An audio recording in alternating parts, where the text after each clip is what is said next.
Estamos de volta e os exames de mormo em animais não microchipados ajudam a manter a saúde deles e podem ser feitos até o próximo mês. A Secretaria de Agricultura aumentou o prazo por conta das dificuldades do setor produtivo na aquisição imediata de microchips. E para falar sobre esse assunto, eu recebo aqui no estúdio o Eduardo Fonseca, que é gerente de apreensão de animais da Secretaria de Agricultura do DF.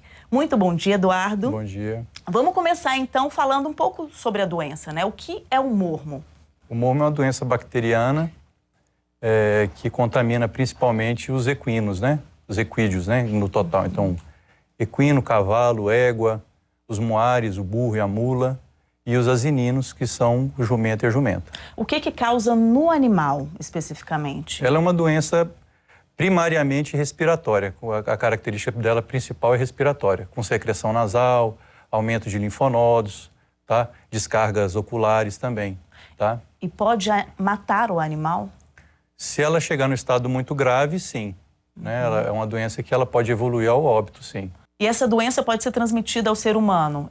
É uma zoonose, né? Sim, ela é uma zoonose, é uma doença que toda doença que transmite do animal para o ser humano, ela é considerada uma zoonose. Tá? Ela tem uma importância, sim, em relação à transmissão ao humano. E qual a importância dessa doença no organismo humano? Pode matar, pode chegar a matar? Também é uma doença de característica inicial respiratória e de difícil tratamento, né? Os relatos que a gente tem é essa.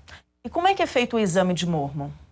Ele é um exame sorológico, então ele é coletado por médicos veterinários habilitados, tá? O sangue é coletado por médico veterinário habilitado no Programa Nacional de Sanidade Equídea. Essa amostra é encaminhada para um laboratório credenciado, tá? Pelo laboratório, e lá se faz um teste, hoje é o teste de ELISA, que é o teste de triagem, e que o animal pode reagir positivo ou reagir negativo. Agora, tem a ver com sintomas, né? Todos os animais que têm essa doença, eles vão apresentar sintomas ou não necessariamente? Não necessariamente. Hoje até o mais comum que a gente tem observado são animais assintomáticos, tá? O teste sorológico hoje de triagem, ele não tem valor diagnóstico para você transformar o animal como um animal suspeito. Hoje a nova normativa federal, ela considera um animal suspeito somente aquele que tem sinal clínico, que é aquele que tem o potencial de transmissão. Os estudos atuais que a gente tem tido acesso, eles demonstram que os animais que são assintomáticos, eles têm um risco muito baixo de transmissão da doença. Então, esses animais, eles são acompanhados? Se recebe, por exemplo, um cavalo recebe um diagnóstico de mormo, aí, a partir daí, ele tem que ser acompanhado para ver se apresenta algum sintoma? Normalmente, pela legislação federal, não. Cada estado hoje está podendo fazer sua regulamentação. Tá? No Distrito Federal, para a gente poder fazer esse acompanhamento, que a gente acha importante, os animais que tenham o diagnóstico sorológico positivo, sejam microchipados antes de serem testados, tá? Isso permite para a gente a individualização correta do animal, já que o microchip ele tem uma numeração única sequencial, tá? Ela é mundial, então não tem um número aqui que seja correspondente a qualquer outro lugar do mundo, tá? É feita uma inserção de um dispositivo no pescoço do animal, é feita uma leitura e ele tem um número de microchip, tá? Por radiofrequência que esse número tem. E essa microchipagem é obrigatória, portanto? Hoje aqui no DF é obrigatória para todos os animais que irão realizar exame de mormo, tá? O exame de mormo aqui no DF, ele não é obrigatório mais para trânsito interno, tá? Mas Trânsito interno é o quê? No Distrito Federal, no Distrito Federal. Ou para fora? Para o entorno é considerado trânsito interno? Não, para o entorno é considerado um trânsito já normal, externo, né? porque são as regiões... Isso, elas são para Minas e Goiás, que essas regiões que fazem fronteira com o DF, são outros estados que têm legislação própria. Então o produtor ele tem que ter atenção na hora que vai movimentar esses animais, porque alguns estados têm exigências distintas, tá? Por exemplo, o Amapá acabou de liberar uma portaria exigindo animais para trânsito lá no estado deles que tenham o exame negativo para mormo. Então tá? Depende de cada estado? Depende de cada estado. Tá? O DF não tem exigência para nenhuma finalidade. E depende de cada evento também, né? Isso. Então, nos eventos também tem esse pedido aí da microchipagem e também do exame? O promotor de evento, ele está facultado a pedir. Tá? Ele pode ou não, ele que decide o que ele quer para o evento dele. Se ele exigir a microchipagem para o exame de mormo, né, para os animais entrarem no evento dele, os animais têm que ser microchipados. Isso é automático. E ele também tem que definir um prazo de emissão desse exame antes da entrada no evento, né? Então, se o evento dele vai acontecer na terça-feira, ele tem que botar um prazo falando, olha, o exame tem que ter sido emitido até tal data para poder entrar no meu evento.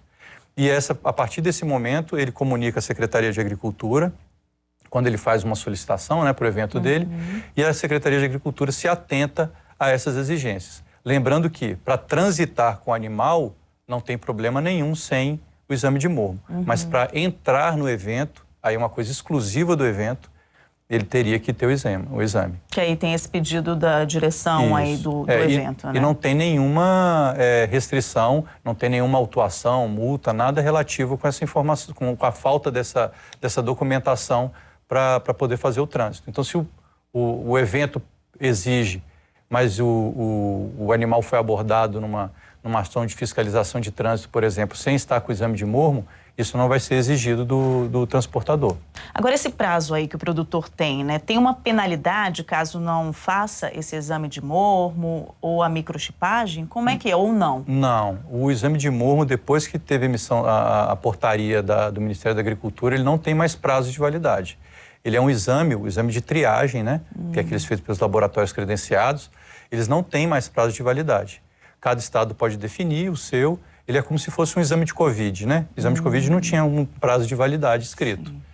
Então, hoje ele é um exame que fala se tem ou não tem, e o prazo é o que o produtor, o promotor definir para o evento dele, né? Se ele solicita com 5 dias de antecedência do evento dele, ele vai estar com aquela exigência no regulamento dele do evento, né?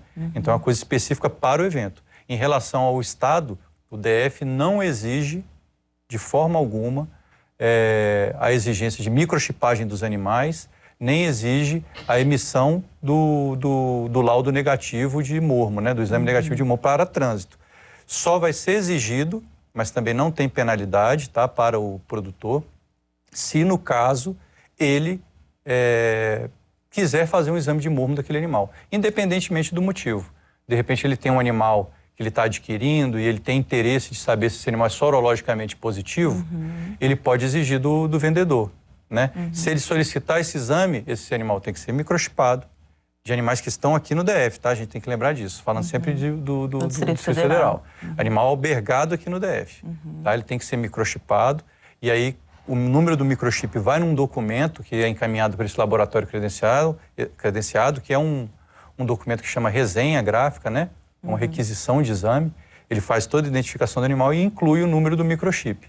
Esse número do microchip normalmente tem que ser incluído na parte de resenha, na parte descritiva, que é onde o veterinário habilitado, ele coloca as informações, as particularidades do animal, onde ele vai indicar a localização desse microchip e a numeração desse microchip. Entendi. Agora você falou essa questão do diagnóstico do mormo e também dos sintomas, né? Quem avalia e quem acompanha essa questão? Se realmente o animal vai apresentar sintomas ou não? É o próprio dono que ali no dia a dia ele vai ver se ele está tendo algum tipo de sintoma, e para a gente relembrar alguns sintomas? Então, a gente tem uma instrução normativa do Ministério da Agricultura que ela orienta todas as doenças que são doenças de notificação obrigatória. O mormo, ele está dentro dessas listas, tá? Dessa lista. E todo cidadão, todo produtor, todo laboratório, toda instituição de ensino é obrigada a comunicar todo animal que tenha sinal clínico de qualquer doença que estão naquela lista. Então, estando o mormo ali dentro, qualquer animal que apresentar qualquer sintoma sugestivo de mormo, como secreção nasal, secreção ocular, tosse, nódulos no corpo, infarto em linfonodos e tudo, são sinais que são sugestivos de mormo, mas não exclusivos do mormo. Pode ser qualquer outra doença respiratória. Mas a Secretaria de Agricultura tem que ser notificada, tá? Isso é notificado por um sistema, hoje é um sistema online que chama Sisbravet, tá? Se você colocar assim, notificação de doenças em animais na barra de pesquisa, normalmente aparece primeiramente essa informação. Tá? E aí o produtor ou o médico veterinário pode comunicar. Outros meios de notificação existem, né? É o telefone da Secretaria de Agricultura, pelo e-mail institucional ou até mesmo pelo WhatsApp que a gente disponibiliza na nossa página. Tá certo. Muito obrigada pelas informações e pela participação. De nada, bom dia.